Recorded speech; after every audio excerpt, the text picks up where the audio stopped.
Isso pode estar indo longe demais. Seja muito bem-vindo aqui no canal, meu nome é Rubens Gomes. Esse assunto é um assunto que está em alta, ele dá o que falar e recentemente nós trouxemos esse caso para as minhas mídias sociais, onde um homossexual, Ibrahim Pratt, competiu entre homens biológicos. Ele, que também é um homem biológico, competiu e chamou atenção por estar maquiado, estar usando unhas pintadas e coisas do tipo. Até aí, qual o problema? Nenhum problema. Ele estava sendo ele mesmo. Inclusive, o chamamos para um papo aqui no nosso podcast, no Iron Talks, e tivemos a oportunidade de conhecer um ser humano bacana, consciente e que simplesmente quer buscar o seu Procard, se vestindo e agindo como ele bem entende. Oi, Mito, tudo bem? Vai ficar aqui no vídeo hoje? Tá bom. Porém, assim como tratado com ele anteriormente, o problema começa a partir do momento em que homens biológicos querem competir contra mulheres dentro do esporte. E não, isso não é aceitável. Recentemente, um show de bodybuilding dos Estados Unidos gerou grande polêmica na comunidade internacional e gerou também uma falsa interpretação, onde essa atleta foi considerada como um homem competindo entre as mulheres. Rapidamente isso ganhou uma grande escala, muitas pessoas começaram a fazer posts e tentar explicar o porquê isso estaria acontecendo, se estava certo, se isso já deveria estar acontecendo, se categoria trans deveria ser criada, e a verdade veio à tona tempos depois, com a atleta se manifestando nas redes sociais, provando que ela é uma mulher biológica, na verdade, e que isso estava gerando realmente um grande desconforto para ela. Mas isso, obviamente, acende de novo a questão e faz com que a gente traga esse assunto aqui para vocês.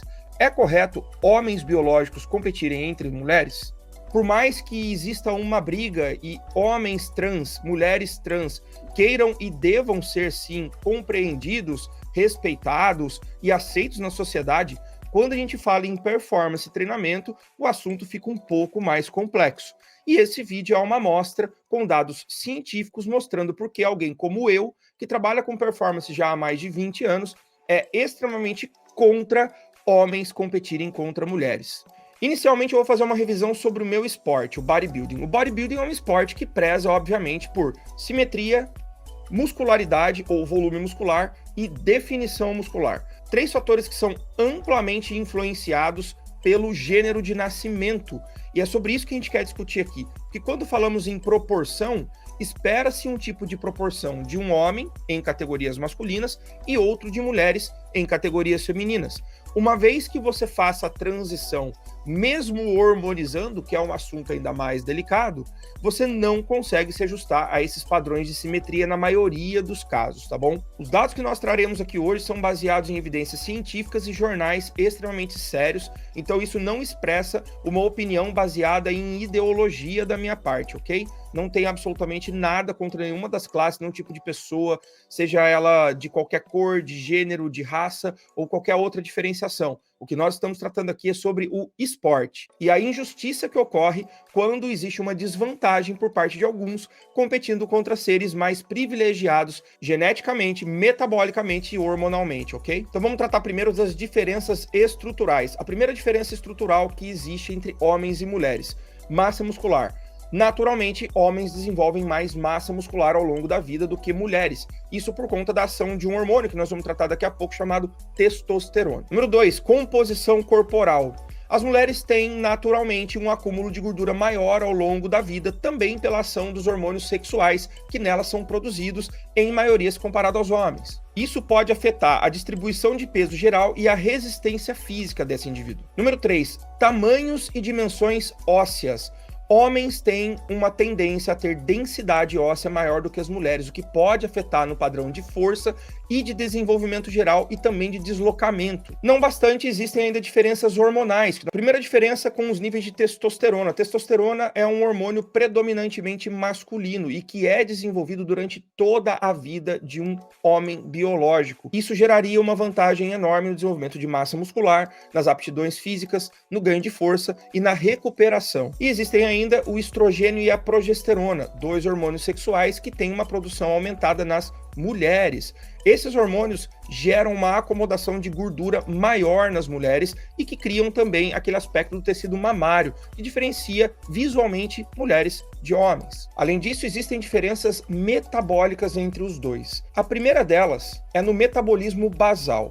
Homens têm uma tendência a ter uma taxa metabólica basal maior, aumentada se comparada às mulheres. Isso pode ser ainda mais influenciado de acordo com o volume de massa muscular e o tamanho deste homem. Ou seja, a quantidade de calorias que é queimada em repouso entre homens e mulheres é totalmente diferente e ela serve de base para você calcular, por exemplo, a dieta do indivíduo ou até mesmo o quanto ele gasta de caloria durante um exercício. As mulheres, por sua vez, têm uma maior tendência à oxidação de gordura, ou seja, no processo de metabolização, ela pode ter uma vantagem em atividades de resistência muscular, por exemplo. Uma vantagem no caso das mulheres. E agora eu quero trazer alguns dados científicos em jornais expressivos que mostram diferenças entre homens e mulheres, ok? Um estudo de 2005 do Journal of Applied Physiology mostrou que homens têm de 40% a 50% mais massa muscular esquelética se comparado às mulheres. Vocês pararam para entender?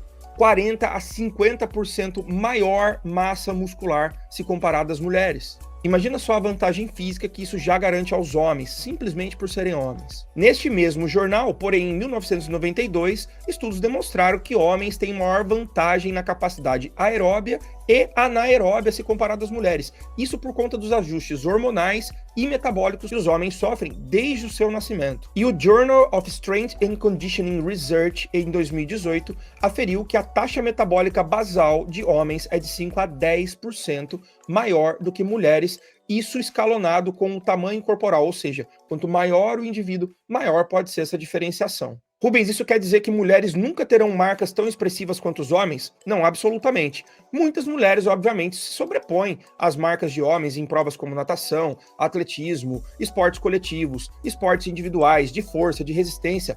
Óbvio, pessoal, isso aqui não é uma forma de diminuir a mulher. Não. Muito pelo contrário. Isso aqui é uma forma de proteger a mulher contra homens que queiram fazer a transição e competir com um pé de vantagem se comparado a elas. Não tem cabimento a gente esperar que uma mulher possa competir de forma igual a um homem biológico que simplesmente acordou um dia e falou assim, agora eu sou mulher. E de novo, isso aqui não é uma forma de tentar julgar a decisão de um homem em ser ou não mulher. Cada um faz o que bem entende da sua vida. Porém, o que pode acontecer é que com uma legalização disso, homens podem se sentir motivados a querer uma carreira de maior sucesso, com melhores resultados e melhores prêmios, simplesmente por se intitularem mulheres. E isso não está certo. Ah, Rubens, mas nós temos a solução aqui para esse problema. Então, se nós legalizarmos que crianças, olha o absurdo agora que eu vou colocar aqui, hein, pessoal? Se nós legalizarmos que crianças possam fazer a transição desde que elas são novinhas, essas manifestações genéticas não ocorrerão, Peraí, então. Durante a gravidez, os testículos do feto masculino começam a produzir hormônios androgênicos, principalmente a testosterona.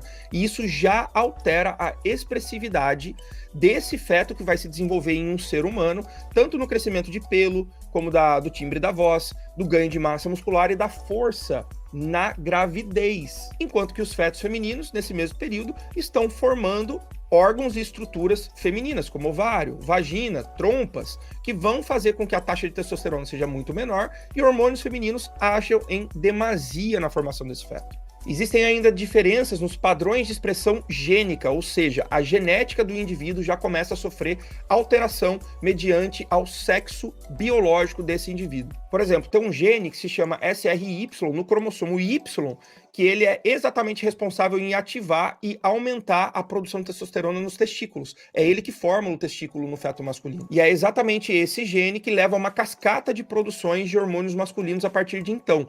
Vejam bem, apenas os fetos masculinos o possuem. Existem ainda modificações epigenéticas, ou seja, ações que sofrem alterações do ambiente e da sua própria condição genética. E eles conseguem mudar a expressão gênica, mesmo que ela não altere a estrutura do DNA.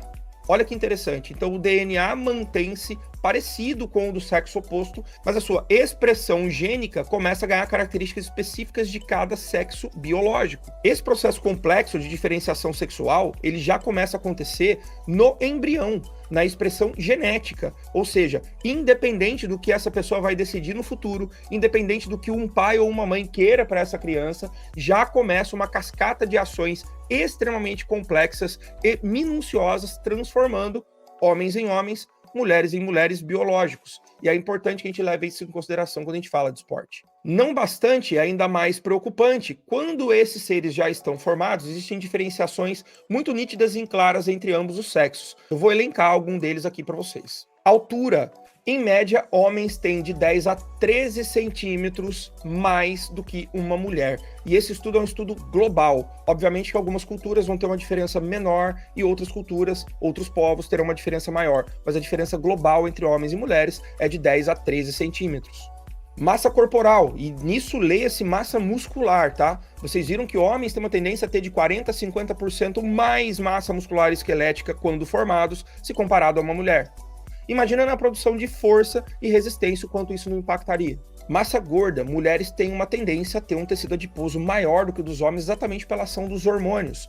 E a média global é que mulheres desenvolvam entre 20% a 30% na sua fase adulta de gordura, enquanto homens teriam um percentual entre 10% e 20%. Olha a diferença, o quanto isso não geraria de sobrecarga corporal no final das contas para um atleta competir um contra o outro. Capacidade pulmonar. Homens têm pulmões maiores e com maior capacidade de captação de oxigênio se comparado a mulheres adultas. Quando a gente fala em esportes de performance, recuperação depende também da metabolização oxidativa, ou seja, você precisa de uma grande captação de oxigênio para durar mais no exercício e para se recuperar mais entre uma sessão e outra. Frequência cardíaca em repouso. Mulheres têm uma taxa de frequência cardíaca aumentada se comparada aos homens no estado de repouso. E isso pode incidir diretamente na tendência a tolerar o esforço de alta intensidade, uma vez que as mulheres vão ter um acúmulo maior de batimentos cardíacos na mesma unidade de tempo. Se comparado aos homens, a fadiga também pode vir antes para essas mulheres. Taxa metabólica basal, assim como dito anteriormente, homens da mesma altura e peso de uma mulher já teriam uma tendência a ter 10% mais taxa metabólica basal, simplesmente por ser do sexo masculino. Agora imagina nas diferenciações de altura, massa muscular e força de produção, o quanto isso não daria impacto na dieta e no modus vivendi desse indivíduo durante a preparação se comparado a uma mulher. Pessoal, por fim e mais importante, novamente, isso aqui não é uma forma de tentar julgar, desmerecer ou classificar homens que queiram fazer a sua transição e serem mulheres, mulheres que queiram fazer a sua transição e serem homens de forma ideológica. Isso aqui é uma nota pública de um profissional de saúde de alta performance com 21 anos de experiência que não acha interessante que homens sejam colocados para competir contra mulheres, exatamente por todas essas diferenças elencadas no vídeo de hoje aqui, tá bom? Eu espero que você tenha gostado do vídeo aqui. Levante a voz com tudo que você acha que está errado no mundo, porque só assim a gente vai conseguir ser justo e coerente com tudo que a gente pensa, tá bom? Abraço, até o próximo vídeo.